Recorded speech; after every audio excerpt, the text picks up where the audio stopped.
3 years before the Bears won the Super Bowl. Talking about the year E.T. premiered in theaters. March 22nd, 1982. This messy human was born. My biological father wasn't in the picture, so it was just me and my mom.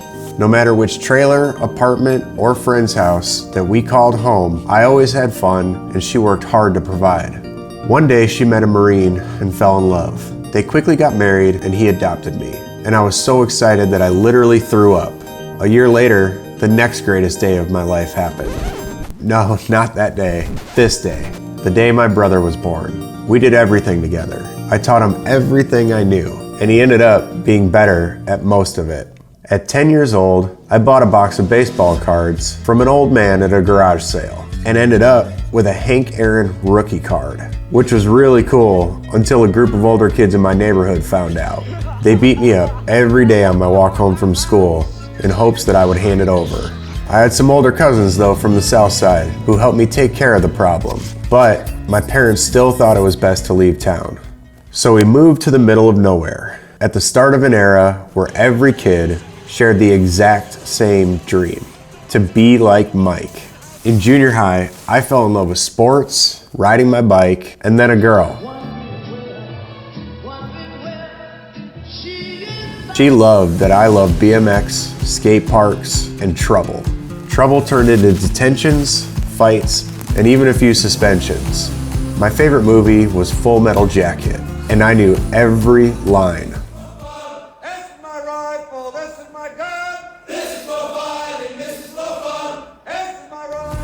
I had even planned on eventually leaving for the Corps, just like my dad. A judge expedited that plan after I'd gotten in some more trouble, and I left for Marine Corps boot camp to live out my dream. 1 year into my enlistment, at 5:46 a.m. on the West Coast, the world changed forever as terror unfolded in New York City. In no time, we were packed up onto boats and headed west.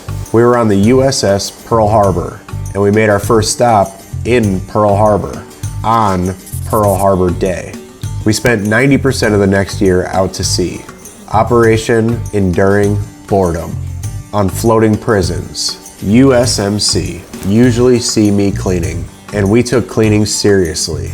The next deployment landed us in Kuwait, where nightly card games had severe consequences for losing. We celebrated holidays and birthdays in the desert until General Mattis gave us the big speech. Then we moved to the Iraq border and counted down until the moment we breached the border and started the war. It also happened to be my 21st birthday.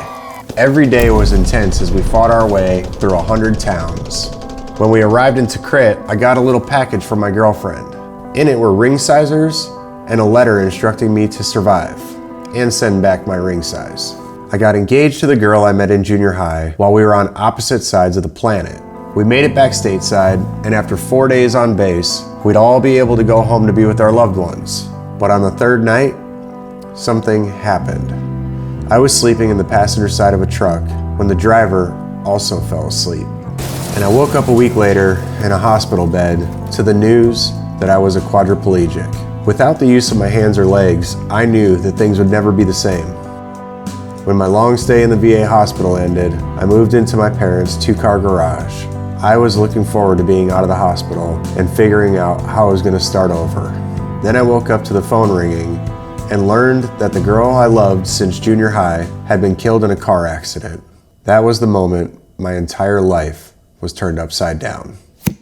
The weight was too heavy to carry. Things got really dark for a long time, and I had no desire to continue on. It wasn't until a friend forced me way outside of my comfort zone. Traveled to an adaptive ski event in Colorado, and I met a few other people who had chewed a lot of the same dirt in life. I felt alive for the first time in years and now had teammates. These things saved my life, and I started to wonder, what if I could do this for other people? That became my purpose. Oscar Mike was born on 11/11/11. We filed for a nonprofit and then accidentally created an apparel company, but that's a story for another day. Oscar Mike team started doing obstacle course races, And we formed the Oscar Mike Militia, the only all-veteran wheelchair rugby team. We have served more than 1,000 veterans and have provided over 7,000 adaptive opportunities to disabled veterans. Now, I'm trying to raise enough money to build this thing, a dream campus for disabled veterans that would allow us to multiply our impact and change more lives. This isn't my first fight, and it probably won't be my last. I'm just gonna need a lot of great teammates, and I hope that you'll be one of them.